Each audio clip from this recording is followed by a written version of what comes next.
Hi everyone, welcome back to my channel.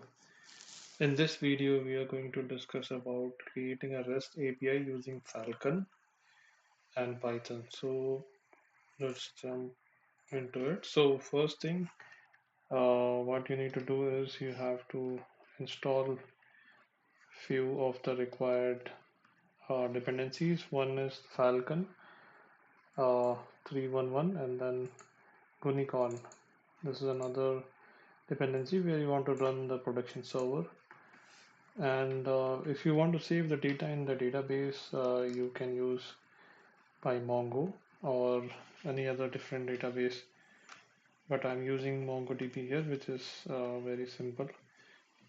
So let me show you how the project structure is. So within this folder, the parent folder, you can name it anything. You need to have app.py. So that is the starting point of your application. And when you start your application, you are going to call the app.py. Let me go to the command prompt. So yeah, this is how you do it. So you have to call this wsgy.py, which internally no, it will call your app.py. So import app. So within your app, you have to declare what are the modules you're going to use. So every module which you're having, that should have an underscore underscore init underscore underscore py. So you can see the structure over here. So within this resources, I have this init.py. So if you don't have this init.py, it might not work. So make sure you add it. And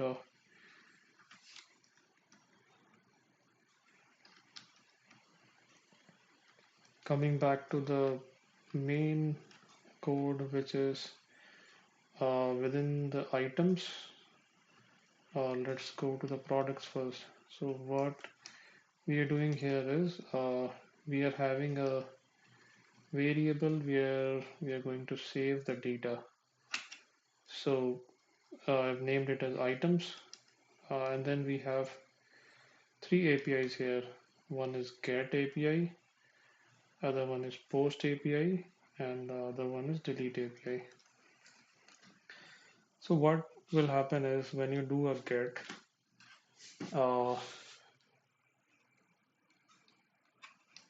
so it will try to find out the records which you have saved in this variable. And then when you do a post, it will try to save a new record to this variable items, and when you do a delete, it will delete the record from the items. So this is a simple implementation, and let's uh, have a demo of this. Let me restart the application. Before that, I have to go to my app.py. So let me enable the first one, and now I'm going to restart my application.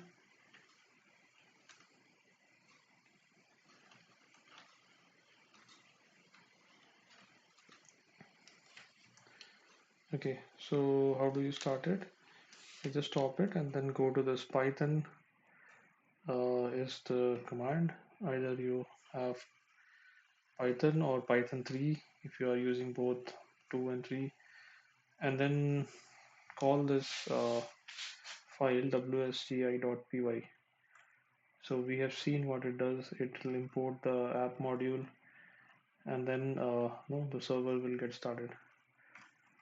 So now the server is running, and we are going to test the APIs using curl commands. So let's use this.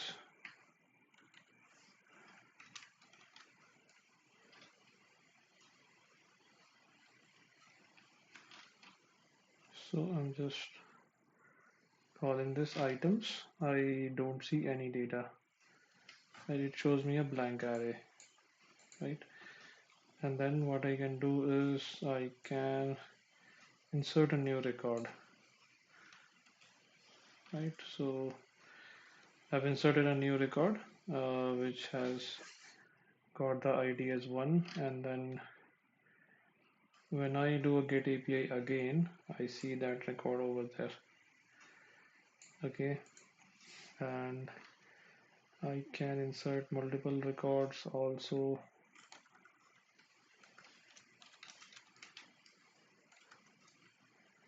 Okay, so and then when I do a get, I will get the data, get all the data. Like if I want to have only one data, I have to pass the ID. So just see the change in the URL. So this is the standard for the REST APIs, and this is the action where you are storing the data, and then you have to give the ID. So, and then the HTTP verb by default it is get, so it gives you the data over here. So if you don't give the ID, you'll get all the records, and if you want to see a specific record, you have to give the ID. And so, as I said, by default the HTTP verb is get. If you want to delete it, -x, then do a delete. So I have deleted one. Let's do a get again. You don't see one over here now, you just see two. If I forcefully put one as the ID, I don't see any data. So we have tested everything, and let's go back to the code and review that. So you can see here, this is the variable where we store the data, all three APIs which we have tested, and the get API work both ways. Whether you give the ID, it it finds the data based on the ID, otherwise it will give you all the data.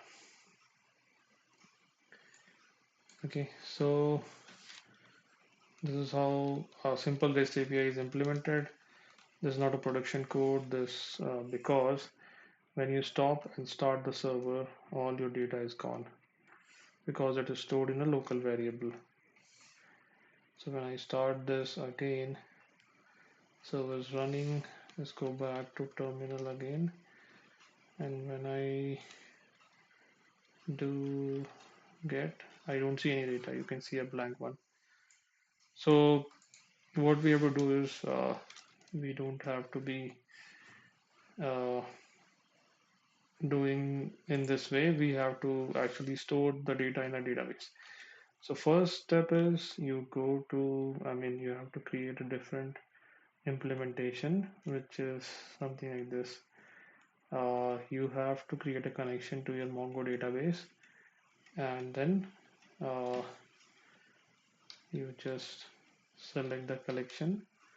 If it is not there, it will going to create it, and you can see I have already used it, and in my database I already have the data of a laptop. And the same way, instead of figuring it out from a collection, it is going to find out from the database, and the rest of the code is same.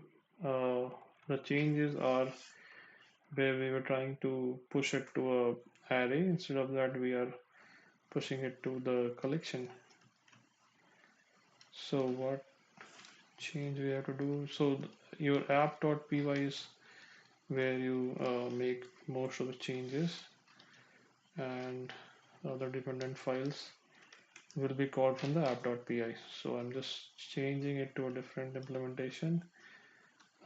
When you make changes, you have to do a restart.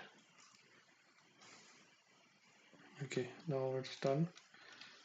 Let's go back to the terminal.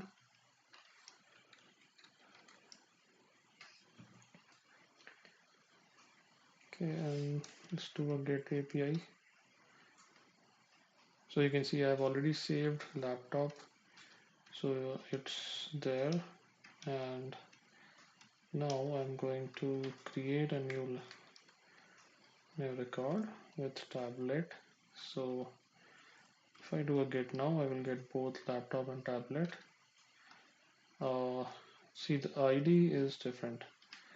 So MongoDB keeps a UUID, which is a unique alphanumeric identifier for each record. So you have to use that. Not have entered the proper one.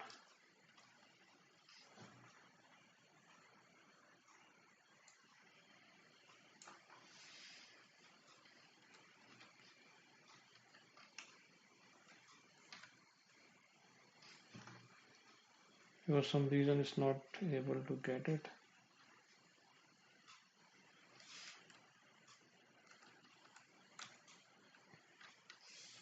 Okay, but we can get all the records, and you can see everything is here. I can add a new record. It's going to be like this. I will add, so it doesn't follow a schema. I can use anything.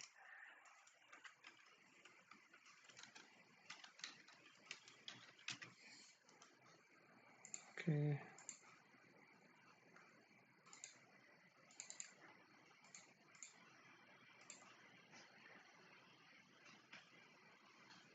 Okay, there's a syntax error. That's the reason it was not allowing me to insert it.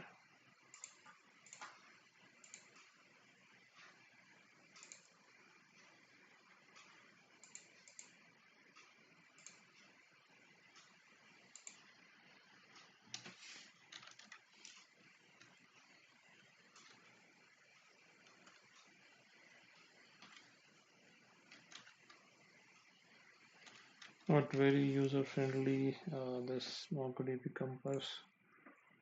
But anyway, so I have inserted directly from the database, and then I'm going to retrieve that, so you can see everything is coming up. And even if I stop the server and restart it, I can see all those data available. Right, so when I do a get again, I'll see everything.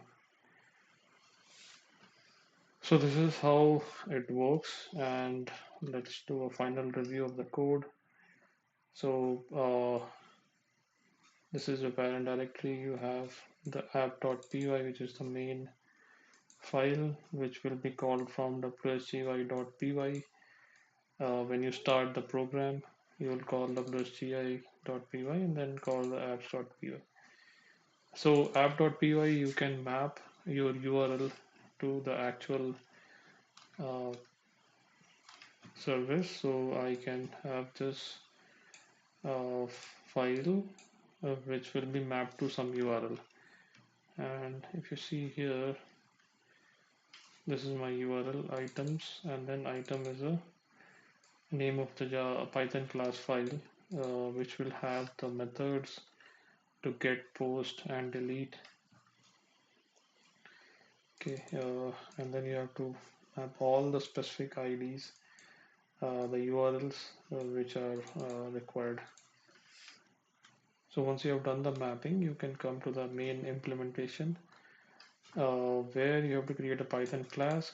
You have to import falcon, uh, the HTTP verbs, sorry, the HTTP statuses, and you have to give the verb over here on get, on post, or on delete. So this is the format, and then you can write your implementation over here, whether you want to return whatever status based on the business logic you have. So this is completely your implementation, and you can implement it as you like. So the other file which was there, it was a simple code where you are saving the data to a collection over here. But the problem is, once you restart, all your data is gone. So if you want to have a permanent store, you need to create a database, and Within that database, you have to have a collection. You can give it any name. And when you do a get API, it actually makes a DB call and finds out the data. So similar implementation here, post, delete and get. So this was a simple introduction to Falcon using Python. So we are creating a REST API using Falcon and Python. So hope this helps you guys, and thanks for watching.